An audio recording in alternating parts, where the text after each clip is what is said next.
Hi, everybody. I'm Colorado State Representative Tracy Burnett. I represent House District 12, which includes Louisville.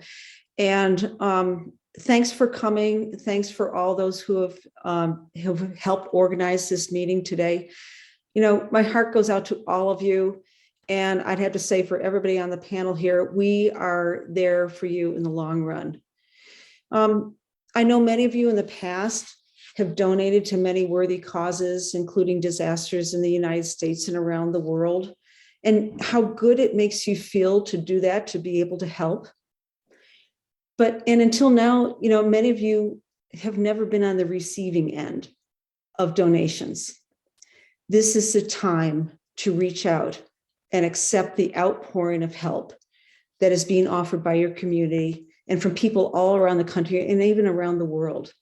Now, some of you may think, oh, you know, some people need it more than me, or I can tough it out, or I have some savings, or you might be feeling survivor's guilt because your home was damaged, but it's still standing. I think we're all learning that this recovery is going to be longer and harder than any of us could have ever imagined. So give yourself grace, give yourself a break, pace yourself, and reach out to the mental health counselors who are available right now at the Disaster Assistance Center so that you can move on and recover more quickly. So many people here in Boulder County and across the state and around the country have stepped up and are helping in many ways with their time and their talent and their treasure. But what many of them desperately want to do is one more thing: give you a hug and let them know and let you know that they care. So let go of your hesitations and accept the help that's being offered right now. And think of it not as donations or charity, but as one big hug coming from people all over the world. It'll not only help you, but it'll make all those people feel better too. So thank you so much. I would like to now hand it over to our wonderful Congressman Joe Neguse. Hi, good evening, everybody. It's good to see all of you. Thank you, Tracy. Appreciate you. And of course, all of our state legislators, Senator Fenberg, Senator Lewis, and of course, Representative Amable and Representative Hooten, the entire Boulder County delegation, for giving me the opportunity to join the town hall. And of course, Mayor Stoltzman of Louisville and Mayor Folsom of Superior, who we've been working with long before this tragedy, but of course, in particular, over the course of the last week and a half, and we're grateful for their leadership. I know Senator Bennett is looking forward to joining the town hall as well, and I believe he's traveling back to Washington as the Senate and the House both get back into session tomorrow. So I'm sure he'll be joining us shortly, but we've been working very closely with his office and Senator Hickenlooper's office, and of course the governor, as we deal with a real unprecedented tragedy that has befallen our community. And I would first just echo what Representative Burnett stated, which is just to relay how sorry we are for the loss that so many have experienced who are participating in today's Zoom in Louisville and in Superior. What a incredibly devastating event this has been for our communities. We know that this has been an incredibly tough week and a half, and that the road to recovery and to rebuilding will be a very long one. But we also know that this community is a resilient one, a strong one, and a kind one. We've certainly seen our fair share of tragedies in the past. Many of you have lived in Louisville and in Boulder County long enough to remember the terrible historic floods in 2013 that our community experienced. But we've always come together in these times of need, and we'll certainly get through this together. And you have my commitment to support in any way I can at the federal level. Of course, if you haven't already, I hope that those of you who have been impacted by the fire will visit the Disaster Assistance Center. It's open 7 days a week in Lafayette. We were there earlier this week. My wife and I were there yesterday as well, visiting with the many folks who are working around the clock to serve you. And I know some of those organizations are represented on today's call. We have state leaders like Kevin Klein and Commissioner Conway from the insurance division here to talk to you all about the ways in which their respective departments can help. And of course, all of their agencies are at the Disaster Center as well, including FEMA, of course, and SBA, and a variety of insurance agencies and human services outlets. And our office is there as well, in addition to Senator Bennett and Senator Hickenlooper, to help with replacement documents and other forms of relief. Just briefly, because I know folks really want to hear from the group of panelists that we have today to offer their concrete forms of advice on best practices and resources that are available to all of you as the community. But we're incredibly grateful to President Biden, of course, and our FEMA administrator for working so closely with the governor and with our office to authorize the major disaster declaration for the Marshall Fire per our request, and with the help of Kevin and the folks at the Homeland Security Department here in the state, including the individual assistance for the many needing help in Superior and Louisville. We know it's not enough.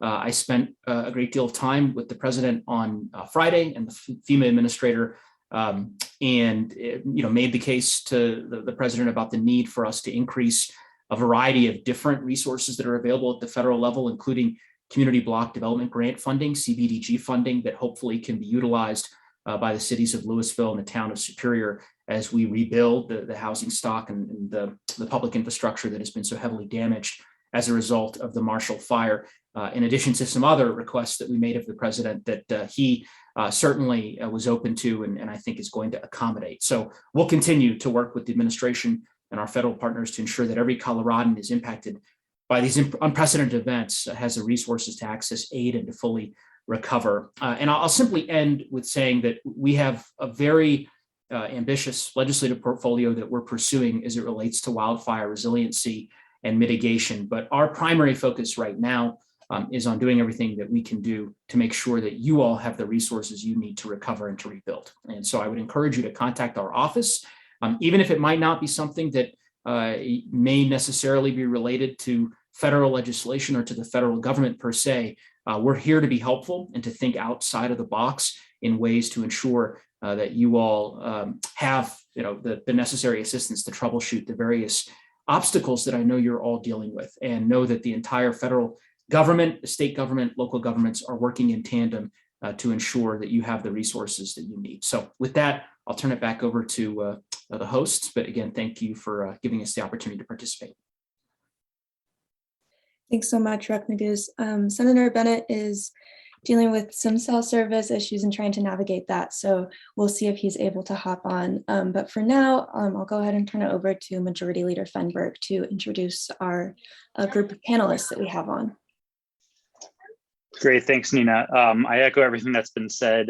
Also wanted to recognize Senator Tammy Story, who joined us, and she represents the town of Superior.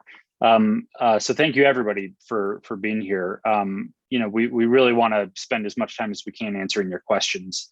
The folks that have been gracious enough to join us, not just on a weekend, but in the middle of responding to this crisis pretty much 24/7, not to say they didn't already have a few crises going on that they've been working around the clock for. Really, thank you so much for being here and for being a resource to the communities. So folks that will be on this call on the list of panelists to help with the Q&A, we've got the mayor of Superior, Clint Folsom. We also have the mayor for Louisville, Ashley Stoltzman. We have Amy Bach, who represents United Policyholders. Michael Conway is here from the Department of Insurance. He's the insurance commissioner. Gary Sanfason is here with Boulder County Disaster Recovery Manager. Adam Hines, who is the FEMA Emergency Management Specialist. And also with FEMA is Lynn Kimbrough. We've got the Director of the Division of Homeland Security and Emergency Management from the state level, Kevin Klein. We've got Daniel Chase with the CDLE and is specifically working on the unemployment assistance aspects of this, something that he has been working to resolve challenges around unemployment for a couple of years now. And now this is another item on his plate, and he's a remarkable resource. So thank you so much for joining us, Daniel. We've got John Huss, the Deputy Federal Coordinating Officer. Rick Tillery with the Small Business Administration. And then, of course, our wonderful Boulder Valley School District Superintendent, Rob Anderson, is with us as well. So Nina, I'll pass it on to you. I think we are going to, we have questions that have been submitted. Representative Edie Hooten has just joined us as well. Just want to recognize her real quick before we jump in. Hi, Edie. So we do have questions that were submitted beforehand. We're going to try to get through as many as we can. And I think Nina will run through them just for efficiency purposes and direct them to folks on the panel so we can get as much information out there as we can. Thanks. Thank you. Yeah, before we get into questions, I do want to reiterate the point that we received a very large volume of questions. Due to time constraints, we're going to do our best to get to as many as possible, but it's unlikely that we can get to all of them. That being said, we have quite a few legislators on the call, as well as staff, and we're going to work to follow up on any unanswered questions later this week. So with that, we'll go ahead and move into our questions. So we have a very esteemed group of panelists on, so I'm going to direct them best I can to the correct people, but panelists, if you have the information to add, do feel free to jump in. So I think our first question that we wanted to lead off with is probably best suited for Director Klein, just to provide kind of a general update on how our various institutional entities are coordinating to respond, and kind of where does the response stand at this point in time? All right, thanks, Nina. So we're coordinating well. I haven't seen one of these come together this fast. It's really remarkable to see what has gone on at the Disaster Assistance Center, how fast we got the FEMA declaration, how fast FEMA stood up their operation and our joint field office together. So a lot of things are happening right now. Just so everybody knows what the governor's strategic objectives are. Number one, provide safe, intermediate, and long-term housing solutions for displaced survivors. Number two, safely and rapidly remove debris to promote restoration of the communities. Number three, deliver a coordinated whole of community, state, local, federal, and voluntary agency recovery program to the affected communities. So pretty straightforward, three big things, but three really hard things to do. So right now, we said, the primary focus is making sure those that need safe, sanitary and functional housing, those are kind of the key words that we look for, are getting that, and we're working that through the Disaster Assistance Center and with FEMA and with our voluntary organizations. So we're making progress there. Debris is a really big issue, as everybody knows. We've got a group working to coordinate that. We've been in contact with the leadership from the town, the city, and the county, as well as our public health department, and then our public assistance folks to talk about the best way forward. I think Boulder County's done some good stuff there. Number one, they have put it into a public health issue, which helps us address it through FEMA's programs. They are looking at their contracting. We're looking at our contracting. We've got different phases that they're setting out. I want to make sure that we have expectation management, that it's going to be a really big issue and a big process. But we're working with them to try to bring it together so we're not putting the burden on the property owners to do their own stuff and each time. So there will be some engagement with the property owners. We'll need to make sure that we have permission to do work on your property. Those types of things will be coming up, and we should have a solid plan and some funding requests to make that debris removal go. The other thing is that we have a really active, unfortunately practiced state recovery task force with a variety of state agencies that have a variety of different things, from education to public health, to long-term economic recovery in our Office of Economic Development and International Trade. That team has been working since the fire started, really, to start getting engaged in how that'll work. And the governor's office has been really making sure that the recovery elements are coming together for long-term recovery.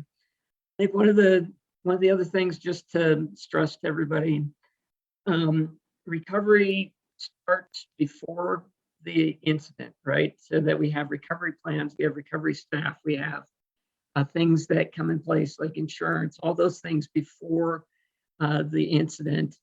The incident drives a whole bunch of immediate actions that, as you can tell, a lot of them have wound down. We're not fighting active fire anymore. But there are other things that are going to take time. And there are different phases. There's short-term, intermediate, and long-term recovery. The long-term recovery is going to take years.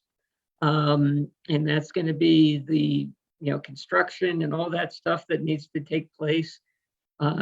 Intermediate is going to be short-term to intermediate housing.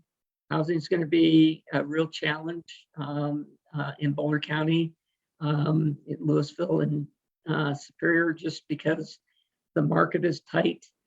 So we understand that. And I think the policymakers really have a good handle on the fact that we're going to have to look at creative ways to help expedite that.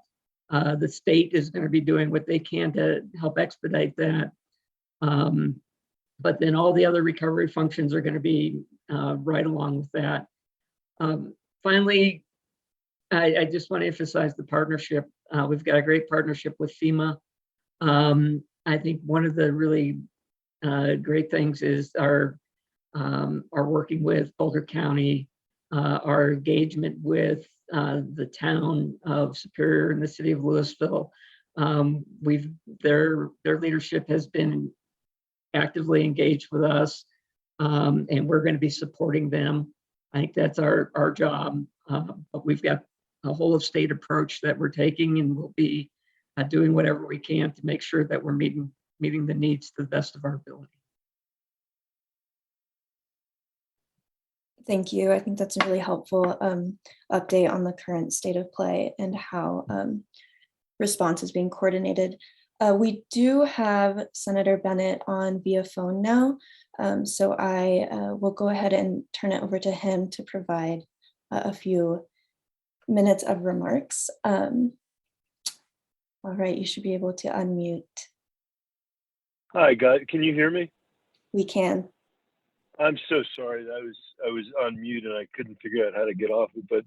And I know you've started the question and answer, so I want to be very, very brief, just to say thank you to everybody who's helped with the response and recovery, and with the state legislative team that's on this call, that are going to be tremendous partners to all of us in the coming months. And I also am incredibly grateful to President Biden for responding so quickly and for coming out to Boulder County on Friday to be with the community and to understand, what we're all dealing with. And I thought it was really important for him to see the damage and meet with people, many of whom are, obviously still in shock, like many folks I'm sure on this call are, and wondering how they're going to move forward. And he walked away from this absolutely committed to being a good federal partner, knowing that the hard work is really being done on the ground. And what I want everyone to know, and I'll stop, is that you have my commitment, the president's commitment, the commitment of the entire congressional delegation to do absolutely everything we can to bring the full resources of the federal government to bear, to keep it out of your way when it's in your way, which is in these emergencies and in the aftermath of these disasters. That's often a big part of the work. And so you have to let us know. And Kevin also, I know, will let us know, so that we can get you, so that you guys can get back on your feet as fast as possible. And I know, how strong Boulder County is, because we've worked together, unfortunately, in some ways, over and over again over the last 12 years. And every single time we've met a disaster like the one we've just had, we've built back stronger and we've built back better. And we've managed to get through relying on each other. And that's what we're going to do again. So thanks for giving me a moment to talk. I'd like to stop now and turn it back over to the folks that are actually answering people's questions in the hope that that will be of more use. So thank you for having me. Thank you, Senator Bennett. Appreciate you hopping on the call, particularly as you're traveling. We'll transition now back into question and answer. I'd love to direct this next one to our representatives from FEMA that are on the call, who can hopefully speak to how people can access FEMA aid. The specific question that we got was, do those who have property insurance still qualify for FEMA aid? So I'll go ahead and hand it over to those folks, whoever wants to lead off. Sure, I'll go ahead and jump in on that one. That's becoming kind of one of the most popular questions that we're receiving for this event. We do have people that have a lot of insurance questions. So one of the most important things about our programs is the eligibility and assistance really does depend a lot on people's insurance. So legally, FEMA cannot duplicate any of those benefits. So it's really important for applicants, and I want to message this really strongly. It's really important for everybody who applies to FEMA to submit their insurance documentation, those determination letters, any denial letters or correspondence that received from their insurance company back into FEMA to keep the process going and see if there's anything that they're still eligible for FEMA. But legally, we cannot duplicate anything that's already been provided by insurance. So there are several ways to apply for FEMA insurance. You can visit us down at the Disaster Assistance Center and meet with somebody in person down there. We've been set up for several days now. You can also call our 1-800 number. It's 1-800-621-3362. You can call anytime and speak with somebody directly over the phone and register that way. You can also go online and visit disasterassistance.gov and register that way. And you can also download the FEMA app and register through a mobile app. And then I just want to encourage everybody who has already applied that this can be a confusing process. So please stay in touch with FEMA as your situation changes, as you're hearing back from the insurance company, to please keep in contact with FEMA. Let us know your current status, because I know that everybody's situation could potentially change throughout the recovery. So please stay in touch with FEMA and keep us up to date, especially on insurance determination levels. Thank you. Hey, Adam, one thing you might want to add is that the process, you might get some correspondence back that says, hey, you can't do it because we don't have the insurance stuff. So I think just reminding folks that that's part of the process, and it's part of the bureaucracy to make sure that we aren't duplicating benefits. So it's irritating, but don't let that get you down. Just make sure that you follow through with FEMA on that. Absolutely. Thanks for adding that. Great. I would like to follow up to that information with a couple questions that we received, also related to FEMA aid. We received a couple questions from homeowners who are concerned because they believe their insurance won't be sufficient enough to cover the rebuild, just given rising cost of different things. Will FEMA be able to help bridge that gap, cover difference in rising costs? And just maybe speak to that general underinsured issue there. Sure. So FEMA's assistance is capped at a certain amount. So if people are insured, it's not always guaranteed that FEMA will help meet those unmet needs. Part of our program does include the SBA low interest loan, and that's why that becomes a lot of people's most common form of disaster recovery is to utilize those Small Business Administration low interest disaster loans. And I know we have a representative from SBA on here now, but that is built into part of our process so that people can have access to a low interest loan to help them meet those gaps. Great. And I do wonder if Rick with the small business admin has anything to add here, or if we should move Oh, on I to the I next? can absolutely add something Great. real quick. That is what we're for. Is we use these disaster loans as kind of gap loans is the easiest way to describe it, and they are very low interest rates. These are federally funded loans, so you're not dealing with a bank. This is your tax dollars at work, and we're here to help in any way we can. Great, thank you, Rick. So the next question that I wanted to move to, we received several questions related to cleaning up smoke damage in homes. Is there financial aid for the smoke damage cleanup, and how in general should folks go about cleaning that up? Any precautions to adhere to, steps to follow? What does the process look like in that realm? So yeah, again, I still want to encourage everybody who's been impacted, whether it's directly by fire or through smoke or through wind, to register with FEMA for this event, because what'll happen as part of the process is they'll receive an inspection.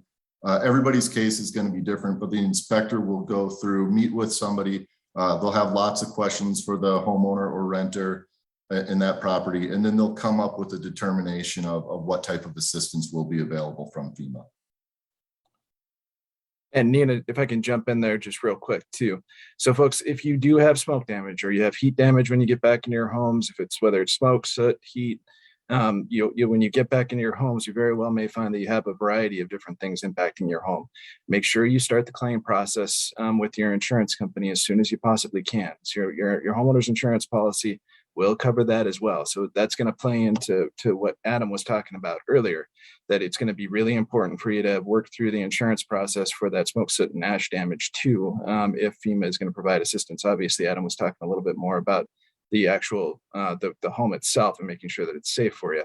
But I can't urge folks strongly enough to make sure that you start that claims process with your insurance company as soon as you possibly can. There's a whole host of things that start to happen as soon as that claims process starts, and a whole host of protections that we have in place that we'll be able to help folks work through as well at the Division of Insurance. So please start that claims process as soon as you can.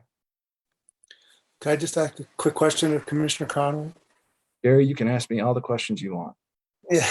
Well, first of all, I want to thank you for how proactive you've been. I've been doing this work since 2010. I've worked with several commissioners, and you've definitely been the most proactive and fire survivor friendly. So I really appreciate that. So I guess the question is, the partial loss piece, or going back into homes that are hazardous, right, or could be toxic. So are insurance companies coming forward and supporting the additional living expenses for people who probably shouldn't be living back in their homes? And do you have any thoughts or reactions or experiences with that so far? Gary, so that hasn't been one of the main issues that has hit our plate yet, but it's one that I think that will be very, very soon. It's one that I am pretty concerned about, of folks going back into their homes. So yes, you should be working with your insurance company to work through actually having your home inspected, and work with FEMA too to make sure that it is going to be safe for you to go back in. The folks over at United Policyholders have resources that they can point you in and help with on that front too. And Amy Bach is on, and she's going to be a great resource for folks going forward. But yes, Gary, it's a concern. It's absolutely a concern that I have, that as folks start to go back into their homes, that they're going to find that they very well may not be safe to live in. And then we're going to have to work through issues on the ALE side, on the additional living expense side, to make sure that companies are providing resources for folks. But Amy, anything you want to add in on that front? Yeah, I thank you. You've touched on something that's a big issue, and we know there's a lot of questions from people who don't know if they can trust if an adjuster says it's safe for you to go back. I think a lot of people are they're looking for that second opinion, which our organization recommends in a lot of situations, because unless the adjuster is trained, in industrial hygiene, and they really, they're not qualified to make that determination. So, our general feeling is, we always say, you want to know what happened to your property, right? So you want to know if it's extreme heat damaged, and if you want to know if it's smoke damaged, and there's lots of particulates you can't see and all that. What you want is an expert that can check it out and assure you before you go back in. And that's kind of the bottom line. And the other one, just one other quick, well, maybe two quick things, Nina, and then I promise I'll shut up for at least a little while. It's really important for folks to be documenting everything that they're doing as they're going back into their homes, right? So in these communities, as you all know, there are a ton of homes that are very, very close to homes that burned. You're gonna, as you go back into your homes, you're gonna be able to document things both with videos and pictures, but I would strongly urge you as you're going back in with videos to get those initial kind of reactions as you're going back into your home. But also keep in mind that, Oh, sorry, go ahead, Commissioner. oh, no problem. So keep in mind that this is going to be another thing that very well may have a long tail on it. The damage may have a long tail on it. It might not be the case that you realize that you've got damage in your home from smoke, soot, and ash for weeks or months as your electronics start to kick back up, and a number of different things. A variety of different kind of issues are going to end up popping up in your life as you go back in your home. So just keep that in mind too. But Amy, go for it. I was just going to say that the commissioner has a hotline and he has staff. If you are a person who is fortunate in that your home is still standing, but unfortunate in that it was very close to the flames and is likely damaged, and you feel like your insurance company is pressuring you to move back in before you feel like it's been professionally tested, you can get in touch with the commissioner's agency and they can, try to run interference for you. Because of course, the sheer number of claims that insurers are dealing with means, very often they're going to pay more attention to the people that have the total loss. But that doesn't mean you don't have rights to, and when it comes to your safety and your family's health, you definitely want to make sure, that it gets properly checked before you go back in, even if you're getting pressured by your insurance company. The hotline that Amy was talking about, the number is 303-894-7490. Again, that's 303-894-7490. And I truly do think that the insurance companies are going to step up, folks. I don't want everybody to go into a place where you think that you're going to be in a battle royale with your insurance company. I was very heartened by the fact that a large number of them showed up at the DAC. They're still at the DAC. They've got their CAT teams there. They're helping folks, and I fully expect them to step up. But if they don't, that's why we're here. So now, Nina, I will shut up. No, I appreciate that detailed answer. It's incredibly helpful information. Great. So I think we will kind of move to our next question. I think this is going to be best suited for Daniel Chase, who's on the line from the Department of Labor and Employment.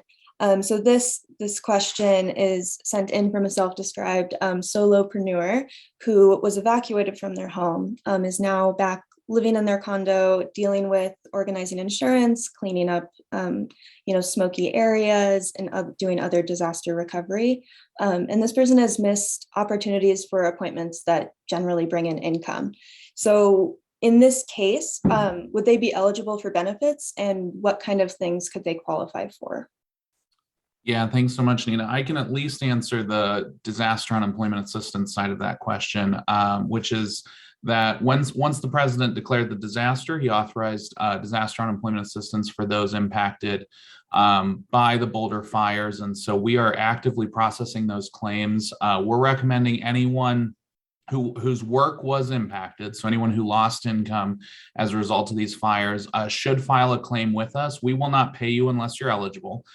So we will make that determination and walk you through each of the eligibility criteria as we go through the process. But we do encourage everyone to file those claims if they did have that loss of work. Remember, the first step for DUA is always that you have to apply for state UI. So once you apply for state UI, and if we deem you ineligible for that program, we will automatically move you into the DUA process to see if you're eligible for those benefits. So in this case, I do recommend you file a claim with us to determine if you are eligible. If you're not, then we will not be able to pay you. But if you are, you will get those benefits from us for up to 26 weeks.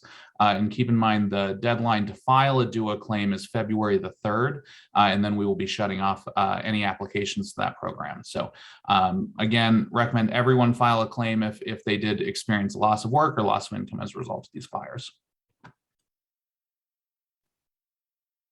Great, thank you so much. I appreciate that information. Kind of moving to our next question, we received several different questions about the Sans Souci mobile home community and the damage that that community had. I'm from the questions, it sounds like 3 homes were pretty much entirely destroyed, and then others faced varying amounts of damage to water lines or siding. So in general, could anyone provide an update on what kind of aid or resources could be available to that community, and kind of how folks living in that community can access those resources? I'll jump in on that. So the governor's request also included straight line winds as part of the request, and that was approved. So the damage, whether it was wind or fire, it's treated the same. So the same process going to the Disaster Assistance Center, getting hooked in, and the same rules apply. I don't know, Adam, did you have anything else you wanted to add on that? No, Kevin, I think you covered it. Yeah, the declaration does also include wind. So we want to make sure that people who did have wind damage from this event are also realize that they're eligible for assistance. Great, thank you both. So our next question might be best suited for Gary or either of our mayors that are on the call. This question is for people who are injured or disabled and maybe limited in their abilities to clean up their dwellings just due to physical concerns. Are there volunteers to help, and how might those volunteers be accessed? And then kind of as a short follow-up to that question, is there any sort of screening process to allow those who need it to work with volunteers who are fully vaccinated and taking COVID precautions in that space?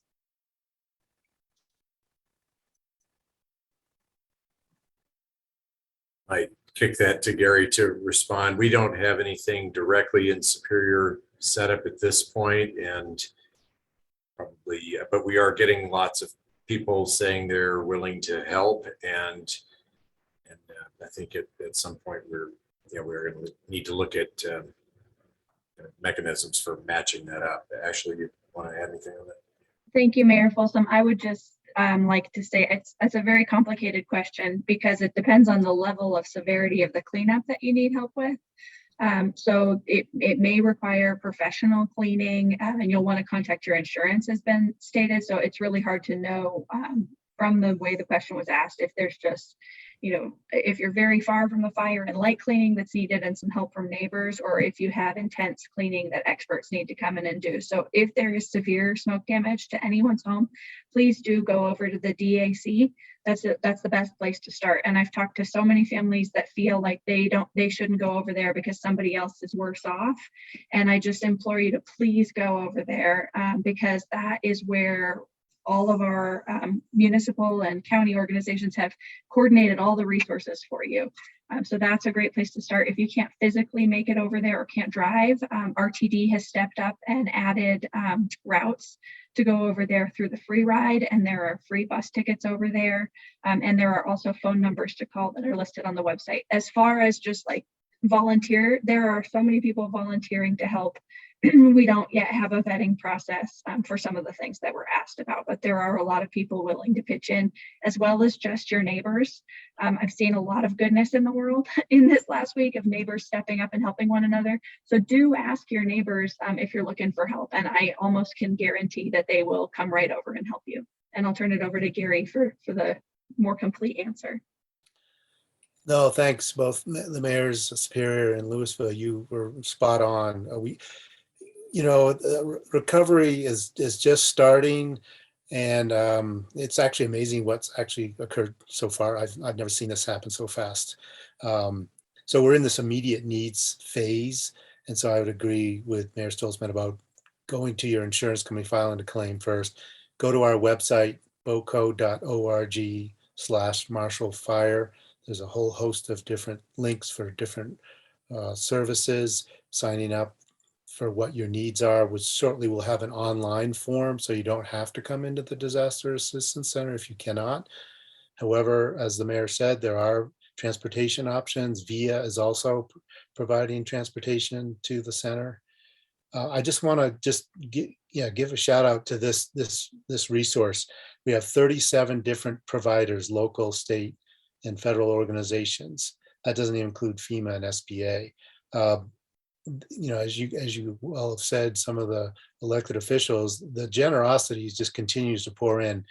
My last count, the Boulder Community Foundation had received over $17 million, and it just continues to grow. They already gave $5 million to the county to allocate to residents. We've dispersed $3.3 million as of last evening to 1,246 households.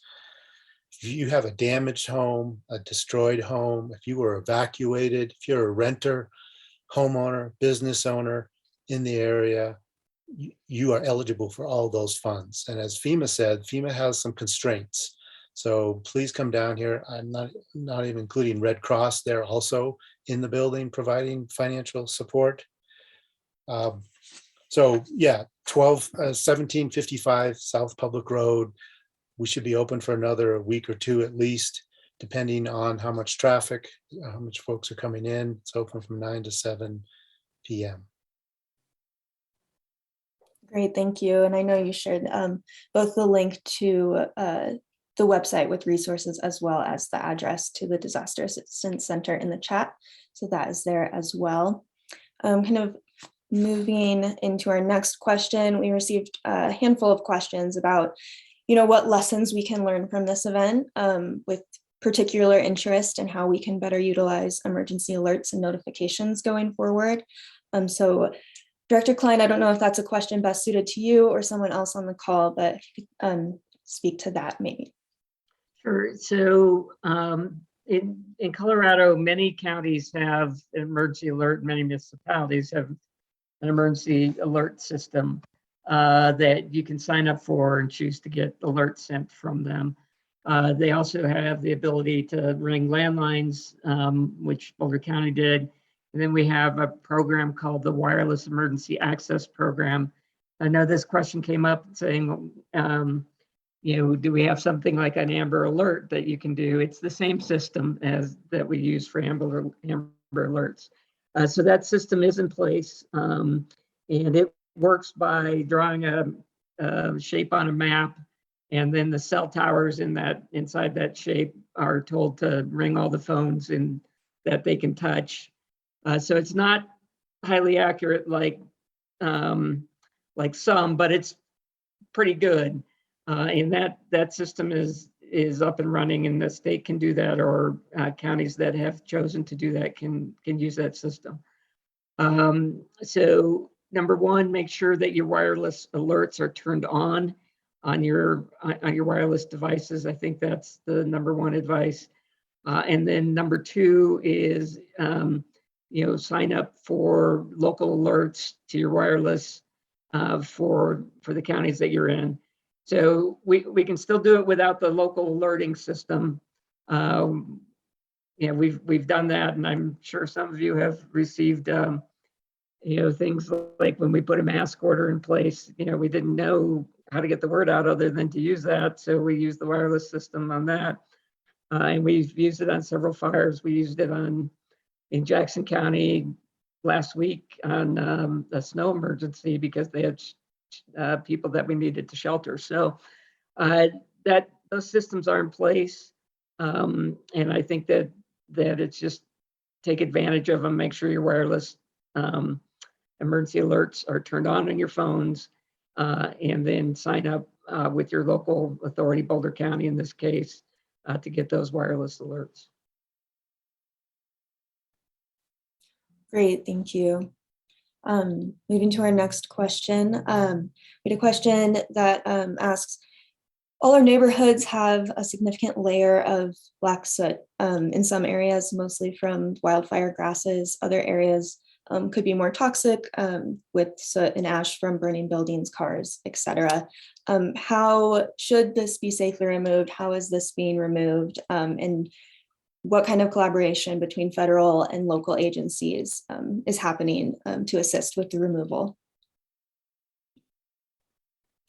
Director Klein, that may be best suited for you, maybe representatives from our FEMA team. All right, give me one more. I just got a text from the Gov, so I was replying to that, sorry. No problem.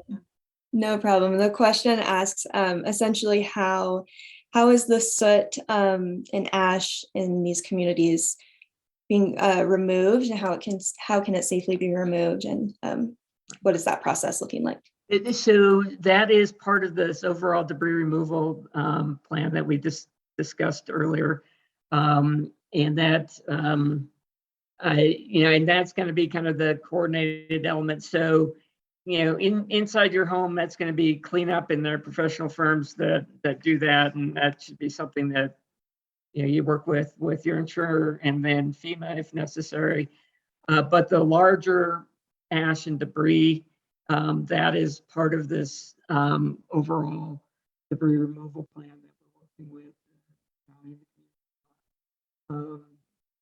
Because it is, there's household hazardous waste that are out there. There are other things that need to be cleaned up and properly disposed of. There's a whole monitoring program that goes along with it to make sure it's done right. But that is exactly what we're working with the county on right now. And like I said, the county exercised its authorities under the public health statutes to lump that together. And I think that's a great move on their part because that gets us closer to being able to get FEMA to help with that debris removal in a consolidated and coordinated manner. Yeah, I'm going to just add to that, Kevin. Thanks. Yeah, so the county is in the process of applying for a FEMA private property debris removal program. It's either 75% or 90% match. So that will take some time to submit that, to have FEMA review it. Then if it's approved, to get a contractor on board. So I think that's a message I want to just convey to folks is that this takes time. This is a marathon. This is not a sprint. I know a lot of people are coming into the Disaster Assistance Center kind of chomping at the bit to rebuild. And I understand that. Feel like you want to, feel productive and get back to normal, right? But I just want to share, it's kind of set some expectations that we had a fire, it's called the Cowwood Fire in October 2020. 22 homes were destroyed in that fire. And as of today, we have issued 3 building permits. So it takes time. It takes time to, get your life back to some semblance of order, get your kids back in school, get back to work. Go through the insurance claim process is a laborious process, unfortunately, but we have a great commissioner here to help you if you get stuck in that. The United Policyholder is another great advocate. And then it's working with an architect. It's looking at a contractor. So there's just a lot of steps in this process. So the debris won't hold you up. We're looking, hopefully to start doing that in the spring, if that's the best case, in a coordinated way. So you don't have to worry about that. We will need a right of entry permission signed by you, but we will be contacting you to obtain that. But I just want to again just say, take a breath, take care of yourself. This is a long-term, years-long process, and we're not going away. We've been doing this in other disasters, and we'll be here working with you side by side. Hey, can I ask Gary a follow-up question about debris removal? Because we've done some sessions with residents, and I think debris removal is probably one of the hottest topics that we've had on our conversations. And so I just want to get a little bit more insight into this FEMA cleanup grant that we're kind of working towards. When you say 75 to 95% match, does that imply that if this is approved by FEMA, that FEMA would cover that percentage of the cleanup, and then the other percentage would be insurance or homeowners? No, it would be the county. Okay. And our partners. And then what's happened in prior disasters, in the flood, for instance, there were a number of programs that were 75% match. And we were fortunate the state was very generous and provided another 12.5%. So it helped the county and the other communities that were affected to lower that cost that we have to spend. But it is a program we have to spend upfront.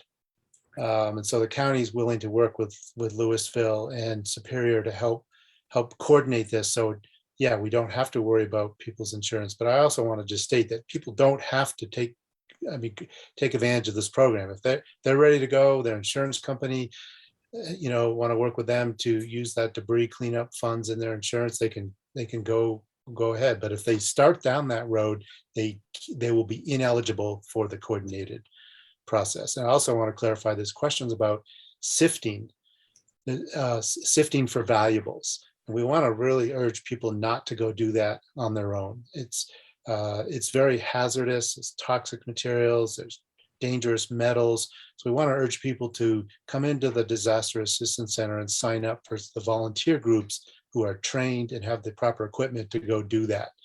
And so that wouldn't make you ineligible for the coordinated debris removal program. However, if you started to remove debris off your property, that would make you ineligible for the program. Does that answer your question, Mayor? It does, thank you. And this might be a follow-up for you or the insurance folks, but if someone goes ahead with debris removal through their insurance, does that, that would make them ineligible, of course, to do anything through the county program. So if they did wait, I think the important message here is to possibly stand by and let's see if we get this grant and see if the county and FEMA can cover a good portion of this debris removal. So if that happens, would the insurance dollars allocated for debris removal, would that then be available for other stuff? Like if they had insurance gaps on the structure? Mayor, I was about to jump in there when Gary was talking about folks potentially moving ahead on their own to talk through that particular issue. So folks, if Gary's right, you absolutely can move ahead on your own, but it's going to be really important for you to understand what the impact is going to be for your insurance coverage when it comes to your insurance coverage.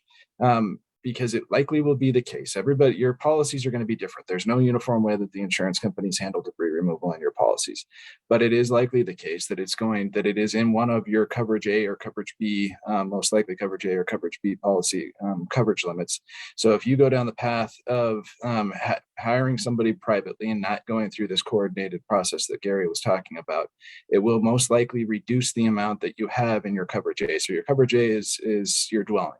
So it would reduce the amount that you would have to rebuild on your property.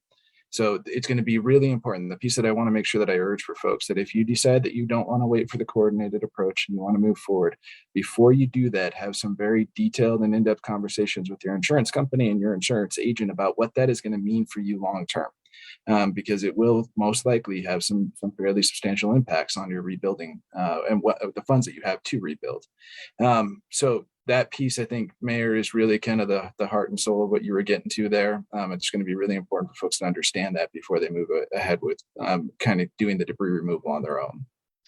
Yeah, if I can just add, Mayor, that why coordinated debris removal has become sort of the way it's done more and more and after wildfires is that it is generally is more cost effective and safer.